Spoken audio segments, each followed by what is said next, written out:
तो आज बात करने वाले हैं हम आरबीआई की, यानी हमारे भारतीय रिजर्व बैंक की, रिजर्व बैंक ऑफ इंडिया की। ठीक है ना। तो सबसे पहले रिजर्व बैंक ऑफ इंडिया के बारे में कुछ फैक्ट है, वो फैक्ट हम जान लेते हैं। क्या फैक्ट है? जो हमारा केंद्रीय बैंक सभी देशों का होता है कोई ना कोई, मैंने आपको पहले बता रखा है। तो हमारा जो है वो कौन सा है? रिजर्व बैंक ऑफ इंडिया यानी आरबीआई। इसको शॉर्ट में हम बोलते हैं भारतीय रिजर्व बैंक, हिंदी में कहा जाता है। ठीक है ना। अब देखिए, ये भारतीय रिजर्व बैंक जो है इसकी स्थापना कब हुई? इसकी स्थापना हुई 1 अप्रैल यानी 1 अप्रैल को इसकी स्थापना हुई थी। अब सन कौन सा था? वो था 1935 यानी 1 अप्रैल 1935 को इसकी स्थापना हुई थी। कहां पर हुई थी?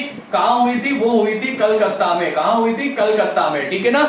1 अप्रैल 1935 को कहां हुई थी? कलकत्ता में हुई थी। लेकिन उसके बाद 1937 में यानी 1935 से 1937 में ये कहां स्थानांतरित कर दिया गया? मुंबई स्थानांतरित कर दिया गया। और अभी भी इसका जो कार्यालय है, जो मेन कार्यालय है आरबीआई का, वो कहां पर है? वो मुंबई में है। ठीक है ना। उस समय ये प्राइवेट यानी निजी स्वामित्व में था और 1949 यानी 1949 में इसका जो है वो राष्ट्रीयकरण कर दिया गया। क्या कर दिया गया?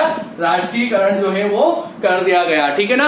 अब ये भी पूछा जा सकता है कि कौन से अधिनियम के तहत इसकी स्थापना हुई आरबीआई की? तो वो जो अधिनियम था वो था भारतीय रिजर्व बैंक अधिनियम 1934। इस अधिनियम के तहत, भारतीय रिजर्व बैंक अधिनियम के तहत 1935 1 अप्रैल को स्थापना हुई कलकत्ता में। 1937 में मुंबई स्थानांतरित कर दिया गया। वर्तमान में इसका कार्यालय मुंबई में है। ठीक है। राष्ट्रीयकरण किया गया कब? 1949 में। ये कुछ फैक्ट है, इनसे एक एक नंबर के क्वेश्चन आपसे पूछे जा सकते हैं। ठीक है ना। अब ये फैक्ट जानने के बाद अब इसकी जो कार्य प्रणाली होती है, ये किस प्रकार से कार्य करता है, तो हमारा जो आरबीआई है, उस आरबीआई की कार्य प्रणाली को एक बोर्ड जो है, उस बोर्ड का गठन किया जाता है सरकार के द्वारा। ठीक है ना। और उस बोर्ड के द्वारा जो है वो सारे कार्य किए जाते हैं। उस बोर्ड को हम बोलते हैं केंद्रीय निदेशक बोर्ड। क्या बोलते हैं? केंद्रीय निदेशक बोर्ड। ठीक है ना। अब इसमें बहुत सारे जो है स्तर होते हैं, उन बहुत सारे स्तरों पे लोगों की नियुक्ति की जाती है और वही इसका एक तरीके से संचालन जो है वो करते हैं, यानी इसका संचालन इस बोर्ड के द्वारा किया जाता है। अब इसमें कौन कौन होता है ये भी चीज मैं आपको बता देता हूं, थोड़ा सा आपसे समझने में आसान रहेगा। ठीक है ना। ताकि आपको पूरा आरबीआई जो है वो अच्छे से समझ में आ जाएगा। देखिए, सबसे ऊपर जो है वो इसमें होता है कार्यपालक निदेशक। क्या होता है? सॉरी, सबसे ऊपर इसमें होता है गवर्नर। ठीक है ना। गवर्नर, आपने नाम सुना होगा। अभी उर्जित पटेल जो थे वो हट गए थे और अभी जो वर्तमान में है वो शक्तिकांत दास है। उर्जित पटेल से पहले कौन थे? रघुराम राजन थे। तो गवर्नर सबसे ऊपर होता है, एक ही होता है गवर्नर। ठीक है ना। उसके बाद जो है 4 उप गवर्नर होते हैं। कितने? 4 उप गवर्नर होते हैं। ठीक है ना।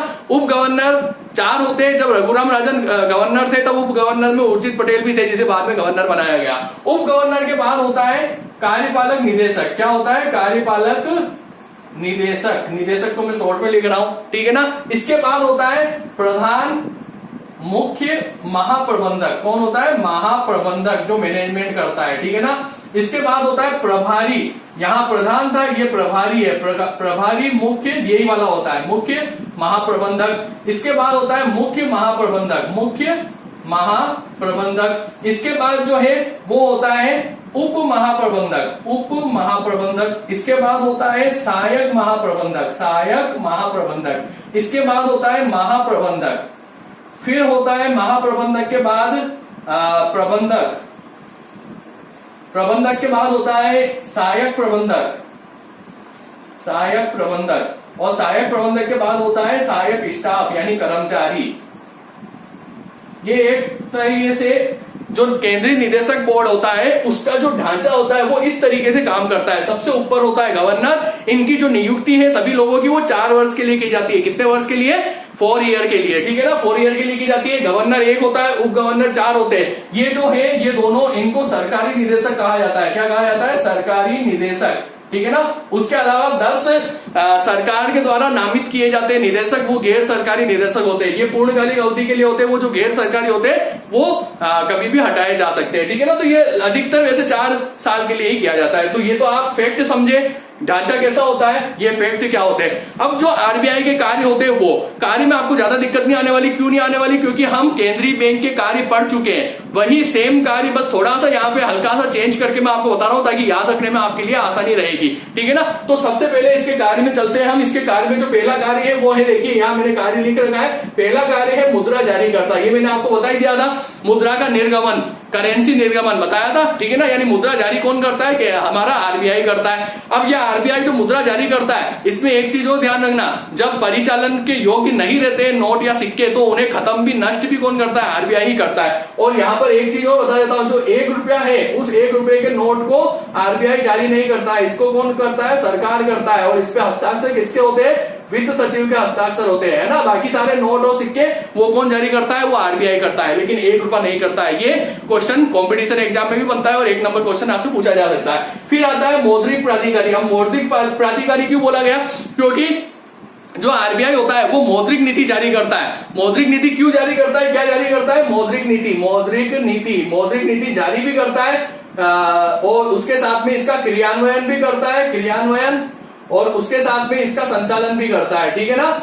क्यों करता है, क्योंकि मूल्य में स्थिरता रहे, क्या रहे, मूल्य में स्थिरता रहे, स्थिरता। मैंने आपको पहले ही बताया था कि मौद्रिक नीति यानी क्या चीज, साख और मुद्रा की जो मात्रा है वो क्या रहे, नियंत्रित रहे, मूल्य में स्थिरता रहे। तो वो काम कौन करता है, वो आरबीआई करता है। मौद्रिक नीति हर 3 से 4 महीने में आरबीआई जारी करता है, उसमें जो भी चेंज आता है repo rate, reverse repo rate में, वो वहां पे वो चेंज करता है, वो भी हम पढ़ने वाले हैं आगे, ठीक है ना। अब चलते हैं हम वित्तीय प्रणाली का नियामक। वित्तीय प्रणाली का नियामक, इसका मतलब सीधा सा इतना है कि जो भी जमा करता बैंक में जमा कराता है उसके हितों की रक्षा करना, है ना, लोगों का बैंकों में विश्वास बना रहे, ठीक है ना। तो इन सभी कामों को कौन देखता है, वो देखता है हमारा आरबीआई, ठीक है ना। उसके बाद चलते हैं हम विदेशी मुद्रा प्रबंधक। विदेशी मुद्रा प्रबंधक यानी हमारे देश में अगर विदेशी मुद्रा आती है, हमारे देश से कोई विदेशी मुद्रा जाती है ना, तो या विनिमय दर स्थिर रखनी हो, तो उन सबका जो मैनेजमेंट है वो कौन करता है, वो करता है हमारा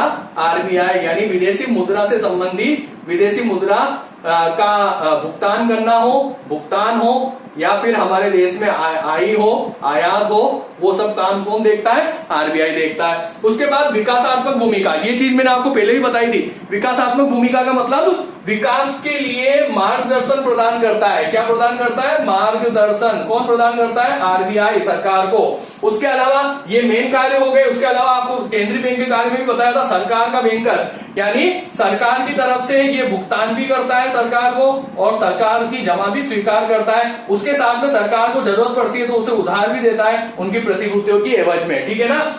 बैंकों का बैंक, यानी बैंकों के लिए भी एक तरीके से ये बैंक होता है ना। जिस तरीके से हम हमारी जमा बैंक में जमा कराते हैं, वैसे ही बैंक कहाँ कराते हैं, आरबीआई में कराते हैं। तो ये बैंकों का बैंक होता है। बैंकों के लिए समाशोधन सुविधा भी देता है और बैंकों का जो भी ट्रांजैक्शन होता है वो भी यही करता है, ठीक है ना। सूचना प्रकाशन, ये भी एक मुख्य कार्य है। ये आपने शायद केंद्रीय बैंक के कार्य में नहीं देखा, लेकिन हमारा आरबीआई करता है। बहुत सारे बुलेटिन होते हैं, वो बुलेटिन या तो मासिक रूप से या फिर वार्षिक रूप से प्रदर्शित करता है, ठीक है ना। उसके अलावा प्रगति, जो वित्त की प्रगति रिपोर्ट है वो भी ये जारी करता है, ठीक है ना। और भी बहुत सारे कुछ प्रकाशन होते हैं जो ये जारी करता है, उसके बारे में आप देख सकते हो, ठीक है ना। तो ये सारे इसके कार्य होते हैं, ठीक है ना। थोड़े से अलग है, 2-4 मैंने आपको अलग तरीके से बताए हैं, बाकी वो के वो कार्य है। अगर आपको याद ना रहे आरबीआई के अलग से तो आप केंद्रीय बैंक के भी लिख सकते हो, ठीक है ना। अब चलते हैं हम मौद्रिक नीति। अब ये मौद्रिक नीति यहाँ पे आया था ना, मौद्रिक नीति जारी करता है, क्रियान्वयन करता है। अब ये मौद्रिक नीति होती क्या है, तो देखिए मौद्रिक नीति जो है वो होती है मुद्रा की मात्रा मार्केट में, और जो साख की मात्रा है वो स्थिर रहे, नियंत्रित रहे, उसे नियंत्रित और नियमित रखने के लिए जो नीति बनाता है आरबीआई, वो कहलाती है मौद्रिक नीति। ये हर 2-3 महीने में जारी करता है, ठीक है ना। उसमें वो कुछ ब्याज दर वगैरह रहती है, उनको घटाता या बढ़ाता है ताकि मार्केट में स्थिरता बनी रहे, मूल्य स्थिरता। मेन जो कार्य होता है वो क्या होता है, मूल्य स्थिरता बनी रहे, ठीक है ना। तो यहाँ पे ये इन 4 उपकरणों का प्रयोग करता है मौद्रिक नीति में, रेपो दर, रिवर्स रेपो दर, सीआरआर और एसएलआर। सीआरआर और एसएलआर मैंने आपको पहले ही बताई थी, वापस बता देता हूं। सबसे पहले चलते हैं हम रेपो दर। नाम सुना होगा आपने रेपो दर का, ठीक है ना। रेपो दर जो होती है वो एक ब्याज दर होती है, जिस ब्याज दर पर आरबीआई बैंकों को अल्पकाल के लिए ऋण देता है। किसके लिए ऋण देता है, अल्पकाल के लिए। अल्पकाल के लिए अगर व्यापारी बैंकों को ऋण चाहिए आरबीआई से लेते हैं, और वो जो रेट होती है, जिस रेट पे वो लेते हैं, जिस इंटरेस्ट रेट पे, वो कहलाती है हमारी रेपो दर। क्या कहलाती है, रेपो दर। इसे ओवरनाइट भी कहते हैं। क्या कहते हैं, ओवरनाइट, ठीक है ना, ओके। और उसके अलावा रिवर्स रेपो दर। रिवर्स रेपो दर जो बैंक जिस ब्याज दर पर ऋण लेते हैं वो तो होगी रेपो दर। अब बैंकों का, जो व्यापारिक बैंकों का आरबीआई के पास जो जमा पड़ी है, उस पे जो आरबीआई जो ब्याज देता है वो रिवर्स रेपो दर। जैसे हमारी जो जमा होती है बचत जमा, उस बचत जमा पे कौन देता है ऋण? व्यापारिक बैंक देता है, थोड़ा सा ब्याज, है ना। तो वही इस तरीके से उसके अल्पकालीन जमा पर ब्याज देता है आरबीआई, वो कहलाती है रिवर्स रेपो दर, है ना।